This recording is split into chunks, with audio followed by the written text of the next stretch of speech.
That's a Nyx Bloom, Ancient. It's pretty nasty. Oh, that's a Seedborn Muse. Wow. Today on Commander Replay, we're back with some more Sisay Weatherlight, Captain. Can we work our way out of a really bad place? Find out next on Commander Replay. Well, welcome back, everyone. Game 2 with Sisay Weatherlight, Captain. And today's deck comes to us from GoFundMe supporter Kenrith. So yeah, let's take a look at this opening hand. 2 lands, Mana Crypt, Sword of the Animist seems good. Let's go ahead and keep this. In the last game, our ramp was a little bit awkward. It was all creature-based, and once the board wipe started flying, that hampered us pretty good. It was didn't feel so great after that point, so I do like what Sword of the Animist can bring to the table right here. Also, once we get enough lands, we've got this Kamal's Druidic Vow, which also puts lands into play, which is super cool, plus legendary permanents. Really good card in this deck. One that I didn't add to my Sisay deck until very recently, and it can do some wild stuff.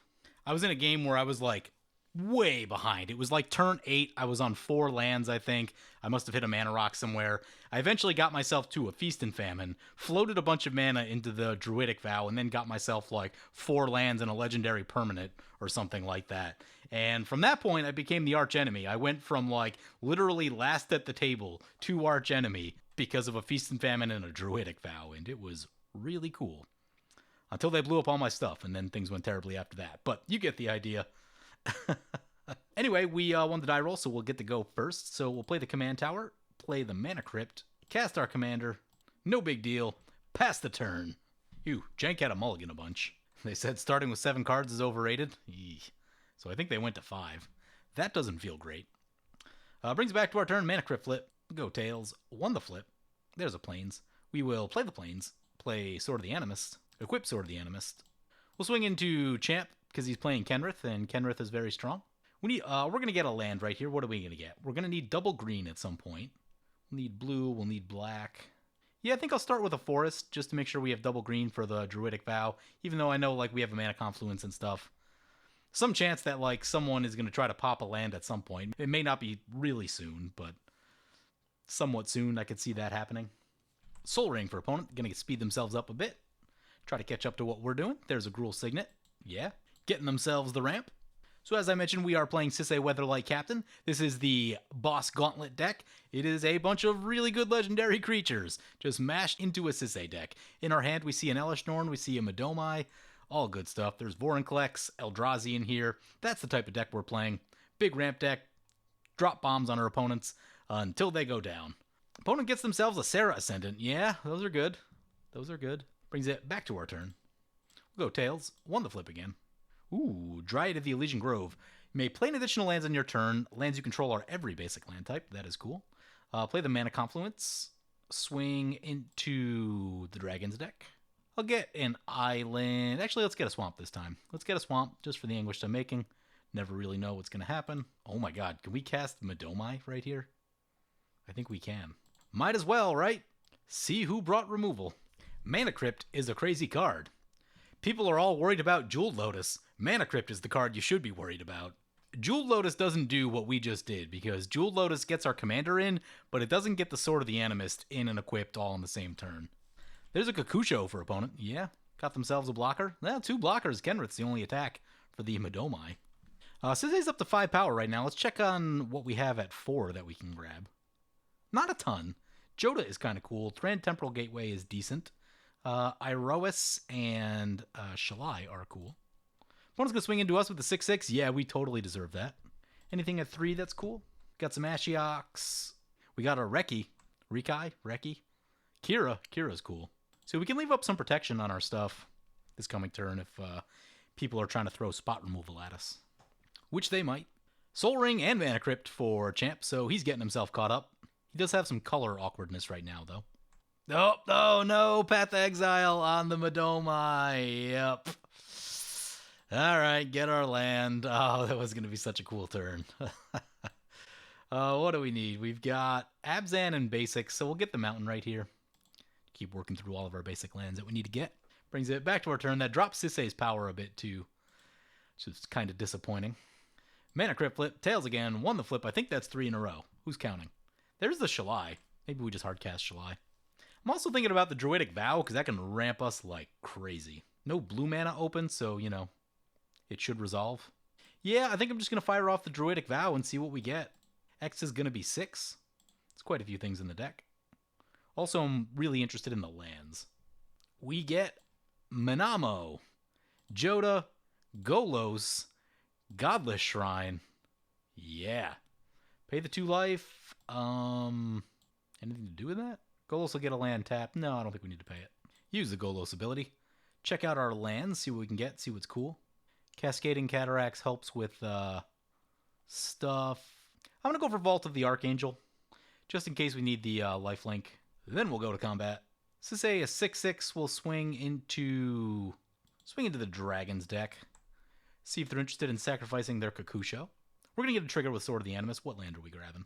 We have a blue. Let's get an island for the Manamo, just to have a little extra blue mana laying around. Pass like that. Right now, we are ahead. We have a lot of lands. We have good stuff in play. This card is really good. Ooh, Karthus, Tyrant of Jund. Well, luckily we don't have any dragons. But it is a 7/7 with haste. Opponent can put some damage back on us if they want to. And they want to. Both of them coming our way. This is going to be a hit for 12. Yeah, that's why I went for the Vault of the Archangel. Had a feeling we might be needing some life. I'm going to go no blocks. Maybe we think about something like trying to get Aurelia into play if we can. And then trying to activate Vault of the Archangel and try to gain a bunch of life back. Seems like a reasonable plan. If not, there's other things we can do too, but seems like it could be a good one. Opponent said, how many legends with Wooburg in their text box can we get onto the battlefield at once? At least one more. We've got 3 of them currently. All 5-color commanders that aren't 5 colors in their casting cost. Kind of interesting. Worldly Tutor for opponent. What do they get? Dockside Extortionist. That's a card. Opponent's got a Tablet of the Guilds. Chooses 2 colors. Chooses white and black. They're going to reanimate. Reanimating our Vorinclex. Ew. That's kind of gross. How did Vorinclex even get into our graveyard? Did we mill it or something? Well, that is, it's not great. We do have Anguished Unmaking. We'll probably need to use it on that. Heliod Suncrown coming in. Yep. Sarah Ascendant coming our way. Yeah, I'm just going to go ahead and take that. Opponent's going to gain life. That's going to trigger Heliod. And they pump up Heliod. Let's take a look at what's in our deck, because we need some stuff right now. Opponents have it out for us.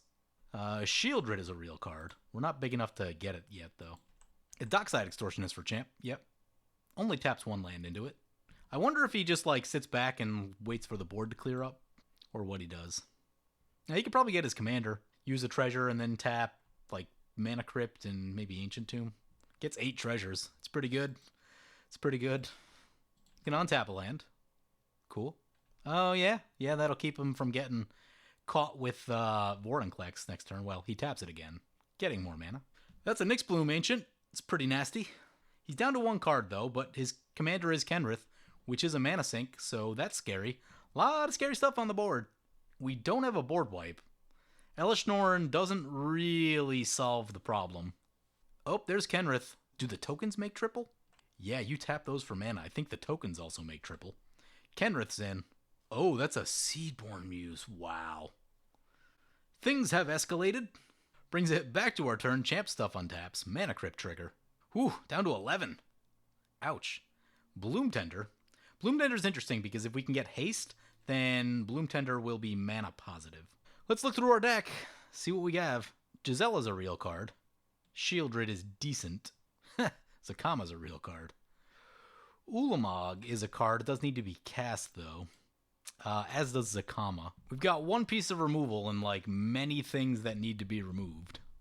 I'm almost thinking about something like Sisay for, like, Aurelia and Ilharg, maybe? We need a Feast and Famine so bad. So also, the other things we could look at are, like, activate Golos, activate Joda, use that to cast, like, Elesh Norn or something. But, like, Seedborn can't stick, Nyxbloom can't stick, Vorinclex can't stick, the dragons are a problem. Okay, so I think I'm just going to start with Anguished Unmaking on Vorinclex. I've looked through a lot of the options, and while we could do something, there's nothing that, like, is amazing for what's happening, so I think that puts me on Activate Golos. And then just hope for the best. Activate Golos. Let's see what we hit. Board wipe would be nice. Iroas Seedborn Muse Plains that's pretty good hitting. That's pretty good right there. Cast Iroas, cast Seedborn Muse, play the Plains, swing. Do we want to mess with Champ? He has no cards in hand, so we'd have to draw whatever he's doing, but he has a lot of mana. I guess we try it. Swing with everything. Sword of the Animist will trigger. Use the ability. Let's get another Swamp. Thinks about blocks and then sees Iroas. Okay, he found a safe block. He's going to block Golos with these two. Dockside goes down. Ooh, now we can just reanimate the Dockside? Oh, that's bad. Maybe we shouldn't have done that. Cast the Dryad. This will turn all of our lands to make any color, which is nice. Do we have, like, things we can tutor at instant speed to get rid of his Seedborn Muse? Zakama. Zakama can. Let's see what Champ's going to do here at the end step. He can do a lot of things. Get back the Dockside. Yep. Draw for 1,000,000. Yep. Getting that party started. He's going to gain some life. So we both untap. And we're going to have some mana battles at the end of this turn, I think. Unfortunately, we probably also have to protect ourselves against the dragons a bit, too. What's really unfortunate is that Shalai and Elishnorn are in our hand. Shalai is a flying blocker. I think Kira is the only one we can currently get at 6 power or less. Yeah, it's all a little bit... Oh, you know what we can get? We can get Thran Temporal Gateway. That's what we should get. Let's see what our opponent wants to attack. Both at Champ. Excellent. He's making so much mana. He's going to draw a card. Problem 2 is the +1/+1 counters. Zakama doesn't just kill their stuff. Unless he spends all of his mana, which I'm hoping he does. But he's still got 5 tokens left. That's 15 mana. How much is the +1 counter? It's 1 and a green. Ugh. Nyx Bloom Ancient. Serious card. Nyx Bloom with Seedborn is ridiculous. Oh, he's spending all the mana. He is spending all the mana. Oh, that's a Nexus of Fate. This might work, though. He'll get an extra turn, and that sucks, but, he spent most of the mana, so that's good. We can shoot down all of his stuff, so, the impact of that extra turn is much less than it would be otherwise. But we also need to figure out how to get to Zakama, I guess, is a thing. Thran Temporal to drop in Elishnorn would get us to 8 power, which is not enough. Shieldred. If they're taking extra turns, they just have to sack, and that's valuable. Up to 14 cards in hand. That's not great. Does go down to 19 right here. He's going to tap out and pass. He doesn't have anything else. All right. Time for us to get busy. Check our mana. 3, 14. We have 14. Ugh. That is short of 3 activations. So we would use 5 to get Thran Temporal Gateway, 4 more, which is 9, to activate the Gateway, which could drop in Elishnorn, but then... Ugh. Still doesn't solve the problems. Because if he takes a turn, Elishnorn, yeah, that's still not great. But I think we start with the Sisay. It's almost like we just need to find a way to get to Cyclonic Rift. Ooh, Arvad gives stuff +2/+2 also. So what would that look like? That would give us an extra color. So that'd be +3. That would put Sisay to 9 power, which means we can get 8 drops. Could get a Shieldred, but I don't know. Shieldred doesn't feel good enough. Right here. Okay, I'm going to get Arvad. Activate Sisay again. We can get Chromatic Orrery. Is Chromatic Orrery basically a reroll? I think it is. Yeah. Yeah, that seems good. Okay, get Chromatic Orrery. Use Chromatic Orrery mana. Oh, Venser. Venser is the card we need. Stop the nonsense. Get Thran Temporal Gateway. Get Elishnorn. Put Elishnorn onto the battlefield. So now we've got 11 power. We can get Zakama, but they do get an untap. Ooh, some of their lands don't untap. Excellent. Get through the mana crypt flip right here. Now we try the Zakama business. Use Chromatic Orrery. Get Zakama. Start shooting stuff. Start with Kenrith. Ooh, he doesn't have colored mana up. He can untap a little bit with Deserted Temple. Taps both mana rocks for 12. No big deal. Yep, gonna untap a land. Gonna try and pump Kenrith. We'll shoot it again. It's going to cycle a Triome, sure. Kenrith down. Nice. All right, shoot the rest of these things. Shoot the Nyx Bloom Ancient. Not going to have enough to shoot the Seedborn Muse. Nyx Bloom Ancient down. That's the big one. That's the one that needed to go. Seedborn is next, but We basically, yeah, he scooped. We basically crushed their turn, so now I think it's just going to be GG. All we have to do is get Aurelia, I think. Activate Sisay. 1, 2, 3, 4, 5. Just get something big and beefy that's going to put a lot of damage on the table. Galta is probably the answer. Actually, we're not big enough to get Galta. Thraxamundar seems legit. Kozilek's big. Jenkinstein's going to get a turn. Jank says, what happened? Some craziness. Some craziness happened. Karlov into play. Opponents have 49. That's actually like a lot of damage to have to do. But we can Vault of the Archangel. Make sure we survive. Karlov immediately dies to Elishnorn. Whoops. Coming in our way. We've got an 8/7 flyer. We will block. They gain life. Put a counter on Heliod. Champ said he was looking for Rift or Merciless. Yep. I feel that. I was pretty much doing the same thing. Go to the end step here. We'll get a few extra things. We could milk it a lot, but try not to, like, overdo it too much. Just make sure we have enough to, like, end the board.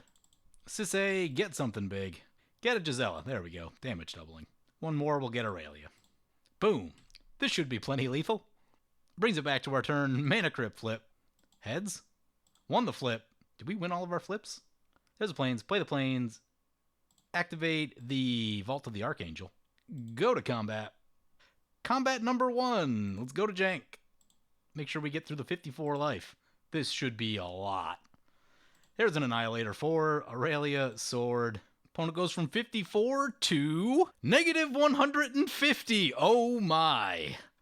Wow. That's going to have to go in the highlight reel. Send in the final attack to Mitchner. Wow. It's turn 6, mind you. Sword of the Animus trigger. Annihilator 4. Get a land. Kokusho goes down. We lose a little life. Down to 206. First strike. Negative 168. Oh my. We just did what, like 400 damage that turn? That was insane. Wow. And I mean, we were so close to Champ just running away with this game. Like, so close. If he didn't tap out all of his treasure mana, he would have been able to protect his creatures with the plus counter ability from Kenrith. Getting greedy and going for the draw right there and tapping out all that mana is what allowed us to be able to shoot his stuff down with Zakama. If he doesn't do that, then that's probably the game. If we don't catch that Seedborn Muse off the top, then that's probably the game. We didn't have a line of creatures that we could go get naturally without the Seedborn Muse that would, like, allow us to do that. So that was such a big hit. And we had the incredible start with Mana Crypt, so, you know, that's a big part of it too. This game escalated super quickly. Things got out of control. Like, turn 5, 2 players were ready to win, essentially. The Dragon's deck was putting a lot of pressure down, and yeah, just a wild game. Looking back to the first game, if you've already watched that one. So in the first game, we caught some of our creature-based ramp, which is going to be stuff like Fabro Elder, which is fantastic, but it is risky. So when it gets blown up, you feel the pain, and that's kind of what happened there. When you have a deck full of big, expensive things and you don't have your mana ramp, you're really going to notice that it's missing. So, you know, that's a thing to think about. Fabro Elder is fantastic in this deck, but you want to make sure you have enough land-based ramp too, just so that when the board does get blown up, you're still able to do some stuff. And, you know, our opponents made some great plays too. The hijack play and the one that stole Aurelia. That was just a nice play from our opponents right there, because if they didn't do that, if we got one more on tap, we were probably going to have it with the Primeval's Glorious Rebirth. So we were just a little bit slow. I do think the deck is probably a little bit removal light, and that was one of the things we talked about in the one-on-one session when I was working with Kenrith, is that getting some interaction into the deck. And what does become tricky, what becomes very much the balancing act, is you have a bunch of stuff that's really expensive, and, you know, ideally you're using Sisay to get these things in, but even if you're doing that, that's still a lot of, like, chunks of 5 mana that you're spending to do it, and, you know, assuming that Sisay is big enough to get some of those bigger items.